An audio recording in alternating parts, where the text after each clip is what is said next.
দিদিভাই ঠান্ডা লেগে না মুখের স্বাদ একদম চলে গেছে। একটা মারাত্মক লেভেলের টেস্টি আইটেম দেখাও তো, যেটা খেলে মুখের স্বাদ ফিরে আসে আর দুমুঠো ভাত খেতে পারি শান্তি করে। দেখো প্রিয় বোন আমার, তোমার জন্য তোমার রিকোয়েস্টে আজকে বানিয়েছি এই মারাত্মক লেভেলের ভর্তাটা।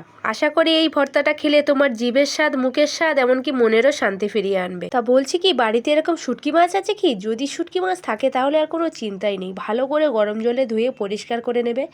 এবারে পুরো এক মুঠ ভর্তি করে পেঁয়াজ আর এক মুঠ ভর্তি করে রসুন নিয়ে নেবে এখানে, এগুলো গোটা গোটা রাখবে। এবার কড়াইতে এক মুঠ ভর্তি করে শুকনো লঙ্কা দিয়ে দেবে, দিয়ে তার উপরে শুটকি মাছগুলো দিয়ে দেবে, দিয়ে ভালো করে একটুখানি ভেজে ভেজে নেবে। তার উপরে পেঁয়াজ আর গোটা রসুনগুলোও দিয়ে দেবে। হ্যাঁ, আর একটা কথা, তুমি শুকনো লঙ্কার জায়গায় কাঁচা লঙ্কাও দিয়ে করতে পারো, তবে শুকনো লঙ্কার টেস্টটা বেশি হয়। আমার কাছে ওই দিন কাঁচা লঙ্কা ছিল না, তাই আমি দিতে পারিনি, শুকনো লঙ্কা ওই জন্য একটু বেশি দিয়েছিলাম। এবার দিয়ে দেবে লবণ আর হলুদ, দিয়ে ভালো করে কিন্তু ভেজে নেবে। আমারও গলার আওয়াজ খুব খারাপ হয়ে গেছে, আজ 15-20 দিন ঠান্ডা লেগে আছে, তো যাই হোক আমারও অবস্থা খুব খারাপ, তোমার জন্য এটা বানালাম, শেষে আমারও উপকার হলো। এবার ভালো করে মিক্সি মেশিনে ঘুরিয়ে নেবে, একটু আদা বাটা করে বেটে নেবে। এবার কড়াইতে সর্ষের তেল দিয়ে ওখানে দিয়ে দেবে বাটাটা। এইবার গ্যাসের ফ্লেম একদম লো রাখবে আর একদম লো আঁচে ভাজতে থাকবে।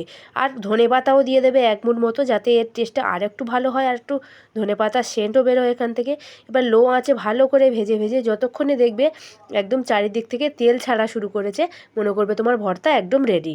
দেখতে যতটা লোভনীয় হয়েছিল, খেতেও না তার থেকে বেশি টেস্ট হয়েছিল। একদম মারাত্মক লেভেলের এই ভর্তার টেস্ট, আশা করি তোমার জিভের স্বাদ বদলে ফেলবে। তাহলে ঝটপট বানিয়ে খেয়ে দেখে কমেন্টে জানিও কেমন লাগলো তোমাদের। পুরো ভিডিওটা দেখার জন্য অসংখ্য ধন্যবাদ।